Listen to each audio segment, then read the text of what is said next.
បាទសួស្តីបងប្អូនតាមរយៈការផុសវីដេអូរបស់ខ្ញុំទៅឃើញមានសំណួរបងប្អូនមួយចំនួនគិតសួរមកតើសែនក្រអូបផ្ដាច់ជីនៅអាយុប្រមាណហើយបាយជីប្រមាណដងហើយបាយជីអីខ្លះនេះសុទ្ធតែជាសំណួរដែលខ្ញុំពិបាកឆ្លើយមិនមែនថាពិបាកដល់ឆ្លាក់ឆ្លើយមិនចេញទេបងប្អូនយើងត្រូវគិតអញ្ចេះឥឡូវខ្ញុំបង្ហាញបងប្អូនស្រែខ្ញុំនេះមួយមកទល់ពេលនេះអាយុ35ថ្ងៃហើយខ្ញុំបាយជីបានតែមួយដងគត់ក្នុងវ័យ15ថ្ងៃហើយក្នុងគណៈស្រែផ្សេងគឺ30ថ្ងៃខ្ញុំថែមជីបាត់ហើយហេតុអីបានស្រែនេះមួយវ័យ35ថ្ងៃហើយខ្ញុំមិនទាន់ថែមជីហើយបងប្អូនមើលសម្រស់វាខៀវហើយវាមានលក្ខណៈទុនហើយវាប៉ុន្តែឃើញសញ្ញាបែបនេះមិនយូរប៉ុន្មានទេនឹងឆេះកតុយស្លឹកអញ្ចឹងដល់ពេលឃើញស្រូវល្អប៉ុណ្ណឹងហើយយើងព្យាយាមបាយជីទៀតនោះអាចនឹងចូលជំងឺកាន់តែធ្ងន់ធ្ងរអញ្ចឹងការបាយជីយើងត្រូវចេះមើលស្រូវមិនមែនដល់ថ្ងៃបាយជីយើងត្រូវតែបាយទេបងប្អូនណានេះខ្ញុំជម្រើសបែបហ្នឹងហើយស្រូវនេះបើសិនជានៅវ័យដល់វ័យ45ថ្ងៃស្រូវនេះសម្រស់នៅតែល្អទៀតគឺខ្ញុំអត់បាយផ្ដាច់ទេអញ្ចឹងខ្ញុំបាយតែមួយដងគត់នេះហេតុអីបានថាគេបាយជី3ដងហើយនៅតែមិនសូវល្អខ្ញុំបាយជីមួយដងល្អដោយសារខ្ញុំព្រោះស្ដៅរបបអាហាររបស់វាគ្រប់គ្រាន់ធ្វើវាចាប់យកអាហារបានត្រឹមត្រូវហើយបងប្អូននេះក៏មកដើមបែកគុំមក30ថ្ងៃជាងនេះបែបភ្លឺបង្ហាញជូនបងប្អូននេះ30ថ្ងៃជាងនេះអញ្ចឹងមិនមានន័យថាយើងដល់ថ្ងៃបាយជីត្រូវតែផ្ដាច់ជីទេត្រូវតែបាយទេខ្លាចស្រូវបញ្ជាយូរពេកគេថាដល់ពេលយើងបាយជីឆ្ងាយពេកយូរពេកជាហេតុធ្វើឲ្យស្រូវយើងនៅពេលចិត្តចេញឬក៏ពេលក្រោយមកវាអន់ឡើងវិញវាយ៉ាងណាអាហ្នឹងយើងមើលជាក់ស្ដែងដែរហើយបើយើងបាយអីបើស្រូវមានសភាពទុនបែបនេះបងប្អូនខ្យល់មកទុនបែបនេះហើយ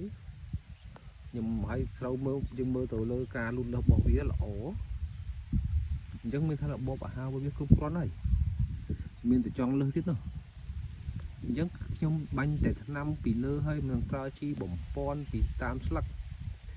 ដោយអត់យកអិនមកប្រើទេលេខខាងដើម0ហើយអ្នកខ្លះគាត់ឲ្យខ្ញុំជួយប្រាប់ថ្នាំប្រាប់ជីប្រាប់ឈ្មោះថ្នាំផងប្រាប់ឈ្មោះជីផងអធិស្ឋានបងប្អូនណាដោយសារការធ្វើវីដេអូនេះវាមើលឃើញទលំទលាយណាស់ទៅតាមតំបន់ផ្សេងហើយជាហេតុធ្វើឲ្យគាត់ថ្ងៃក្រោយគាត់នៅតែមិនយល់ដដែលការបង្ហាញតាមរយៈសម្បកថ្នាំអញ្ចឹងខ្ញុំនិយាយត្រឹមធាតុសកម្មនិយាយអំពីមុខងារជីថ្នាំមួយចំនួនដើម្បីឲ្យបងប្អូនងាយរកស្រួលទៅតាមបច្ចេកទេសទៅតាមធាតុសកម្មថ្នាំជីមុខងារជីមួយចំនួនយកទៅប្រើប្រាស់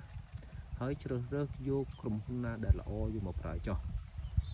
ហើយសួរថាស្រូវខ្ញុំទៅពេលឃើញបែបនេះបងប្អូនណាបាញ់ថ្នាំការពារជំងឺសត្វល្អិតបូកនឹងជីបំពន់អត់យកអិនមកប្រើហើយបូកមុខងារមួយទៀតគឺម៉ាញ៉េស្យូមដើម្បីរក្សាសម្រស់ពូខៀវប៉ុន្តែឃើញស្លឹកបាញ់ទៅពូខៀវចេះស្លឹកទុនក្រោយពេលបាញ់ឬក៏មិនបានបាញ់ក៏ដោយរយៈពេល2ថ្ងៃ3ថ្ងៃក្រោយនឹងប្រែទៅជាក្រហមផ្នែកចុងស្លឹកបើយើងបាញ់វាក្រហមតិចបើយើងមិនបាញ់វាក្រហមខ្លាំងហើយវារាលដាលច្រើនលឿនចឹងបងប្អូនណាអញ្ចឹងដល់ពេលយើងបង្ហាញសម្បកថ្នាំជូនដល់ពួកគាត់មើលពួកគាត់តាមរោតាមសម្បកតាមឈ្មោះមិនងាយរោទេតំបន់ខ្លះមានថ្នាំជីលក់មិនដូចគ្នាទេតែមានធាតុសកម្មដូចមានសមាសធាតុដូចប៉ុន្តែកសិករទូទៅមានកម្រិតមិនដូចគ្នាទេកម្រិតអ្នកខ្លះគាត់ទៅអត់ដល់ដោយសារកត្តាដែលនៅពីក្មេងគាត់ជួបបញ្ហាគ្រួសារដែលរៀនសូត្រមិនបាន ពេញលេញល្អទូយ៉ាងដូចជារូបខ្ញុំពីដើមកាលដែលខ្ញុំនៅរៀនគឺអត់ណាសំបីតែលុយទៅប្រឡងក៏គ្មានដែរធ្វើហេតុធ្វើខ្ញុំបោះបង់ការសិក្សានៅក្នុងកម្រិតឌីប្លូមអញ្ចឹងបានខ្ញុំបានរៀនត្រឹមឌីប្លូមនេះធ្វើឲ្យខ្ញុំបានចេះនៅតារាងខួបគីមីខ្លះតែវាភ្លេចអស់ទៅហើយនៅពេលដែលខ្ញុំចាប់ដើមរៀនអំពីជីថ្នាំកសិកម្មនេះឡើងវិញគឺខ្ញុំចូលទៅមើលតារាងខួបគីមីឡើងវិញទេសម័យឡូវទូលំទូលាយណាតាមរយៈបណ្ដាញសង្គម social media ដូចជា YouTube ជាពិសេស YouTube តែម្ដងអញ្ចឹងយើងចូលទៅមើលមុខងារហើយយើងចូលទៅមើលតារាងខួបគីមីវិញតាំងដោយអក្សរអីដូចថាម៉ាញ៉េស្យូមតាំងដោយអក្សរអីប៉ូតាស្យូមតាំងដោយអក្សរអីផូស្វ័រតាំងដោយអក្សរអីគឺខ្ញុំចូលទៅមើលសារឡើងវិញទេហើយធ្វើឲ្យខ្ញុំរំលឹកដល់មេរៀនចាស់ដែលរៀនពីអតីតកាលឡើងវិញអញ្ចឹងបកមកដល់ដំណាំស្រូវយើងវិញហើយប្លង់នេះមួយគឺនេះនឹងស្រែនៅស្រែកណ្ដោមួយពីរប្លង់ហ្នឹងគឺដីកន្លះហត្តាទេបងប្អូនណាដីកន្លះហត្តាដោយសារតម្រង់ដីនេះវានៅខ្ពស់ជាងគេអញ្ចឹងខ្ញុំធ្វើជាពីរកម្មស្រែកម្មចដើហើយខ្ញុំធ្វើប្រើពូជមកកញ្ចប់ស្មើ40គីឡូហើយប្រើជីអស់1បេស្មើ50គីឡូឥឡូវបាច់វាល្អដល់ឥឡូវនេះនៅតែល្អអញ្ចឹងបើសិនជាយើងប្រើជីអស់ប៉ុណ្ណឹងទោះបីជាថែម1បេទៀតក៏យើងនៅតែចំណាយតិចណាដីមួយហាត់យើងប្រើ4បេដូចស្រែផ្សេងដូចជាសែនក្អូបនៅក្រោយខ្នងខ្ញុំនេះក្រោយខ្នងខ្ញុំនេះដល់ឆ្ងាយតែខ្ញុំផ្សារធ្វើក្អូបហាយនេះខ្ញុំប្រើជីអស់តែ4បេទេក្នុងមួយហត្តាចឹងបងប្អូនប្រើជីអស់4បេក្នុងមួយហត្តាហើយជីនោះខ្ញុំប្រើជីអត់ថ្លៃទៀតខ្ញុំប្រើពពួក DAP